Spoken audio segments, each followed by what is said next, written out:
घुंघराले बाल। राइना बचपन से ही खूब सुंदर थी। उसके लंबे लंबे घुंघराले बाल से हमेशा उसका चेहरा ढका रहता। अरे भूत भी बनकर घूमती रहती है, चल तेरे बाल कटवा दूं। अच्छा क्यों भला? स्कूल में तो सारा वक्त बांधकर घूमना पड़ता था। अब तो मैं कॉलेज जाऊंगी और बाल खोल कर घूमूंगी। हाँ। अरे ये बाल देख रही है, ऐसे लगता है जैसे मधुमक्खी का छत्ता। खैर घने घने घुंघराले बालों से राइना सुंदर तो लगती, लेकिन उसे संभालना उसके लिए बड़ा काम था। माँ, अरे माँ, शैम्पू खत्म हो गया है। इस बार वो वाला लाना ना जो घुंघराले बालों को और बाउंसी बनाता है। माँ ले आना हाँ जरूर से। कल मेरा कॉलेज का पहला दिन है। मैं चाहती हूँ सब मुझे देखकर जले। अगले दिन राइना कॉलेज पहुँचती है, जहाँ एक लड़का उसे छेड़ते हुए कहता है, अरे लगता है चाउमीन में सोया सॉस कुछ ज्यादा ही गिर गया। अरे मुझे तो चेहरा दिख ही नहीं रहा। लड़कियां भी राइना का मजाक उड़ाती है। अरे यार, ये कंगना की कॉपी करके कौन आया है? लोकल कंगना और कौन? राइना को सभी पर गुस्सा आता है, लेकिन वो कुछ नहीं कहती। स्कूल में तो बाल बंदे ही रहते थे, लेकिन कॉलेज में राइना एक लड़की से कहती है, हाय मेरा नाम राइना है, मुझे आर्ट्स डिपार्टमेंट में जाना है। कहाँ से है रास्ता? अपने बाल हटा कर देखो, सामने ही बोर्ड लगा है। राइना को कॉलेज में भी दोस्त बनाने में दिक्कत आ रही थी। वो रोते रोते घर आ जाती है। माँ मैं क्या करूँ? आज तो सारा दिन लोगों ने न जाने क्या क्या बोलकर मेरा मजाक ही बना कर रख दिया।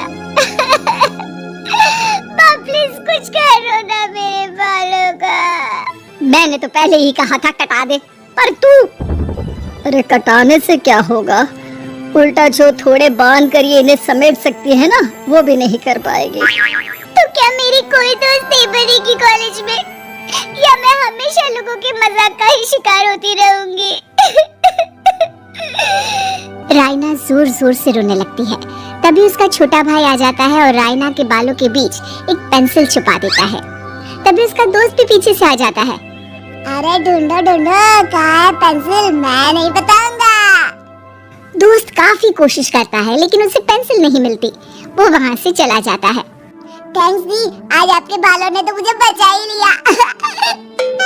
अच्छा, बहुत दिनों के बाद बालों को लेकर कुछ अच्छा सुनने को मिला। मुझे भी पहले लगता था कि मेरे बाल सबसे सुंदर है, लेकिन अब पता चला। अरे क्या पता चला? क्या हो गया? देख, किसी भी चीज के ना दो पहलू होते हैं। या तो तुम बालों से ही लोगों का मन जीतो, या फिर रोते रहो। अब ऐसे घने बाल तो तुम्हें भगवान ने दिए हैं। राइना को पिता की बात समझ में आ जाती है। वो सोच लेती है कि जिन बालों के कारण वो कॉलेज में एक भी दोस्त नहीं बना पा रही है, उन्हीं बालों से वो दोस्तों की लाइन लगवा देगी। अगले दिन कॉलेज में डेस्क में राइना बालों को आगे कर लेती है और लोगों को लगता है कि राइना का चेहरा पीछे है, लेकिन राइना घने घुंघराले बालों को हटाकर हंसने लगती है। देखा मेरे बालों का कमाल, इससे मेरा चेहरा भी नहीं दिखता और मैं चलती क्लास में सो भी सकती हूँ। सभी राइना को देखकर हंसने लगते हैं। क्लास में परीक्षा चल रही होती है, तो राइना अपने बालों में चीटिंग के पेपर छुपा छुपा कर आसपास के बच्चों की मदद भी कर देती है, जिसके बाद से तो राइना क्लास की हीरोइन बन जाती है। वाह राइना, तेरे बाल तो बहुत कमाल के हैं। मैं तो इन्हीं के कारण पास हो गई। और पता है, मैं तो अपने काम का सामान राइना के बालों के बीच में ही फंसा देती हूँ। जैसे जैसे काम होता है वैसे वैसे इस्तेमाल करती हूँ। अब तो क्लास में हर कोई राइना के साथ बैठने की जिद करता। राइना में इसे लेकर घमंड आ जाता है। उसे लगता है कि वही क्लास की सबसे डिमांडिंग लड़की है। फिर एक दिन, मैं इस कॉलेज में नई नई आई हूँ, क्या आप मेरी दोस्त बनेंगी? मैं? ओह सॉरी, मैं इस क्लास की सबसे डिमांडिंग लड़की हूँ। हर कोई मेरे साथ ही रहना चाहता है। एक काम करो ना, वो पीछे की सीट दिख रही है, जाओ जाकर वहीं बैठ जाओ। लड़की को राइना की बात बहुत बुरी लगती है, लेकिन वो करती भी तो क्या, जाकर चुपचाप पीछे की सीट पर बैठ जाती है। तो आज का लेसन सबने याद किया है ना बराबर से?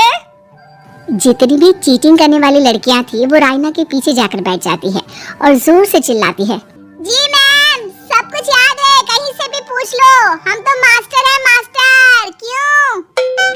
ये बोलकर वो रायना के कंधे पर हाथ रख देती हैं। रायना भी खुश होती है कि कॉलेज की सबसे स्मार्ट लड़कियों का ग्रुप उसका दोस्त है। पीछे बैठी वो लड़की देखती है कि कैसे मैडम के सवाल लड़कियां रायना के सर को देखकर दे रही है।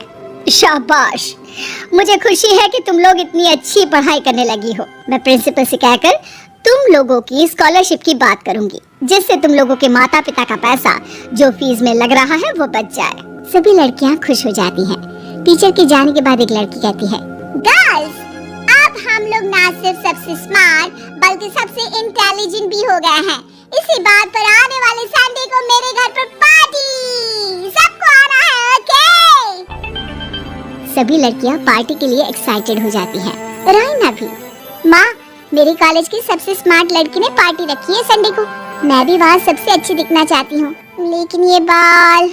घुंघराले बालों का तो कर भी क्या सकती है। तभी उन लोगों की नजर पार्लर के एक इश्तिहार पर पड़ती है जो 3000 रुपए में बाल स्ट्रेट कर रहा था। माँ, मुझे पैसे देना, मैं बाल सीधे करवा कर आती हूँ। संडे को पार्टी में सबसे अच्छी लगूंगी। बस फिर क्या था, अपने घुंघराले बालों को रायना पार्लर जाकर स्ट्रेट यानी कि सीधा करवा लेती है। और फिर पार्टी वाले दिन, हाय गर्ल्स, कैसी लग रही हूँ मैं? ओह नो, शिट, ये क्या करवा लिया बालों का हाल? और जिसके घर पार्टी थी वो लड़की, अरे ये क्या करवा लिया? तुम्हें मालूम नहीं है, जिस बालों में चीटिंग रखकर हम लोग टीचर के आगे इंप्रेशन जमाते थे, उन बालों को तुमने।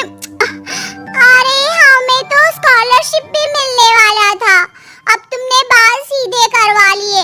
अब तुम हम लोगों के लिए किसी काम की नहीं हो। अरे लेकिन हम दोस्त तो है ना, क्या मैं अच्छी नहीं लग रही हूँ? हमें तेरे अच्छे और बुरे लगने की कोई जरूरत नहीं है। हम लोगों को तेरे बालों से फायदा था, अब वो नहीं है तो हम तेरे दोस्त भी नहीं है। जा जाकर बाल वापस घुंघराले करके आ, तभी तुम लोगों की दोस्त बन सकती है। रायना रोते रोते घर आती है और माँ को सारी बात बता देती है। माँ, ला पैसे दे, मैं बाजार जाकर बाल ठीक करा के आती हूँ। लेकिन माँ, मुझे ये बाल बहुत अच्छे लग रहे हैं, काश ये बाल मैं पहले ही सीधे करवा लेती। देख बेटा, पैसे तो मैं तुझे दे दूं, लेकिन वैसे बाल करके तू फिर ऐसे दोस्त बनाएगी जो तेरे साथ मतलब के लिए जुड़े हैं। लेकिन इन बालों में तू ऐसे दोस्त बनाएगी जो तेरे साथ जीवन भर का साथ निभाएंगे। रायना को माँ की बात समझ में आ जाती है।